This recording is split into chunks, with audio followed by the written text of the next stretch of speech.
This was me right after I started my business. You see, starting my business...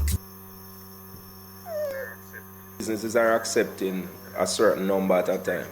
But those persons lined up on the outside, you find that they do not practice this safe social distancing. While speaking with TVJ News recently, Mr. Creary said despite the warnings, some persons are still not taking the measure seriously. You find it not only in the towns, even other persons that you interacted, when you suggest it to them, they think it is, it is not that serious. So we just have to try and continue educating persons as best as we can so that they will take it seriously. But that is one of the measures that is critical in the fight against COVID-19. We have to practice safe social distancing. In the meantime, he says the St. Mary Infirmary has started implementing changes as set up by the government regarding employees. A lot of our staff members, we have done a roster. Some persons who can work from home will be working from home. I have asked this morning to look at if we have any persons over the age of 65, as was suggested by the Prime Minister, that those persons stay home. We might not have any such person, but we are still checking on that. To other news now, a total of 6 persons are now homeless in St. Elizabeth after their homes were gutted in 2 separate fires in the parish on Wednesday. More in this report from Dwayne Anderson. Flames punctuate the night sky in burnt Savannah in St. Elizabeth. A family's home was on fire. 2 units from the Santa Cruz and Black River Fire Departments responded to the blaze. Residents also tried, but it was all in vain. It was about 7:15 last night while sitting on my veranda.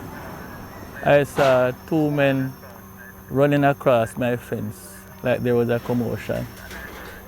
And I heard some sound. So I went inside, looked through my window across to my neighbor's house, and I saw a fire. So I ran outside, tried to get my hose and so forth. And then the rest of the community members who were nearby came around and we were trying to get it out, but we couldn't. Uncertainty lingers over what might have started the fire. So it's also youth when he go. And it's like from what he just decide say he want to catch a place of fire, and catch it first and out it. And catch it back a fire again. And I just say work out. Couldn't save nothing at all, birth certificate, national ID, the thing burn up. Investigators from the fire department are still doing their checks. They have not yet determined the official cause of the fire. Loss is estimated at close to $3 million. In the meantime, there was another fire in St. Elizabeth on Wednesday, this time in Brompton. Loss in that fire is estimated at over $10 million. The cause of the fire is not known. The dwelling was occupied by 1 person. Dwayne Anderson, TVJ News. Detectives in St. Anne are this afternoon still trying to establish the motive behind the murder of a 69-year-old St. Anne businesswoman in Ocherius last night.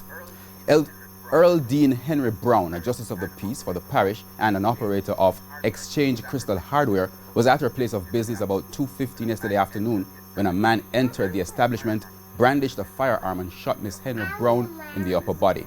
He then escaped. She died on the spot, and members of the community have condemned the shooting.